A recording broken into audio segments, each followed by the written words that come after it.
नमस्कार, श्री स्वामी समर्थ. सर्वांना मकर संक्रांतीच्या खूप खूप शुभेच्छा. कसा गेला तुमचा दिवस? सगळ्यांची हळदी कुंकाची तयारी जोरात शोरात चालू असेल आणि त्यामध्ये मी व्हिडिओ टाकते.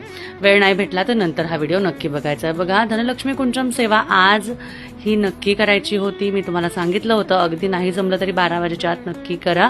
बघा, आपल्या घरात जेव्हा कधी सण असतो, कुठलाही सण असू द्या, त्या सणाला ही सेवा नक्की करायची. जसं आपण आपल्या कुलदेवतांची कुलदेवीची सेवा या दिवशी करतो, त्यांना आपण गोडाधोडाचा नैवेद्य दाखवतो, तशाच पद्धतीने आपल्या घरातले विष्णू बालाजी आणि त्याचबरोबर लक्ष्मी यांची पूजा सुद्धा या दिवशी झालीच पाहिजे. आता तुम्ही आज माझी ही सेवा बघितली, याचा व्हिडिओ युट्यूबवर येईल बरं का, सविस्तर पूजा कशी मांडली आहे त्याची. तर तुम्ही याच्यामध्ये बघू शकता, मी मोतीशंख मांडलेला आहे, मी वाघ कवडी मांडलेली आहे, मी गोमती चक्र मांडला आहे, त्याचबरोबर विष्णू चक्र, विष्णू सुदर्शन चक्राची पूजा केलेली आहे. आता या सर्व गोष्टी आहेत ना, समुद्र मंथनाच्या वेळेस माता लक्ष्मीच्या बरोबर म्हणजे तेव्हा ह्या त्यांचं आगमन झालं होतं आणि माता लक्ष्मीच्या सगळ्या ह्या आवडत्या प्रिय वस्तू आहेत, म्हणून माता लक्ष्मीला ह्या अर्पण करायच्या असतात.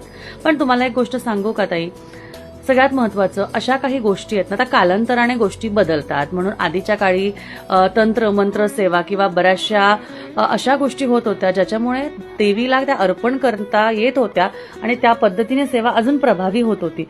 पण आजकाल ना, कालांतराने काही गोष्टी बदलतात, त्या पद्धतीने आपल्याकडे काही गोष्टी बॅन आहेत. बॅन म्हणजे काय, तर बंद झालेल्या आहेत, त्या मिळत नाही. आणि जर मिळाल्या ना, तर लीगल ॲक्शन होऊ शकते. म्हणजे तुम्हाला अगदी जेल होऊ शकते, तुम्हाला दंड पडू शकतो.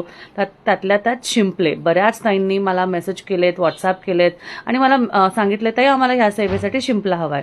तर ताई, ह्या सेवेला शिंपला चालणार नाही. शिंपला भेटतही असेल तर अजिबात घेऊ नका, कारण जर का सी डिपार्टमेंटमधले लोकांना जर का हे सापडलं तर ते ॲक्शन घेऊ शकतात. चुकीचं आहे, त्यामुळे यामध्ये बळी पडू नका. श्री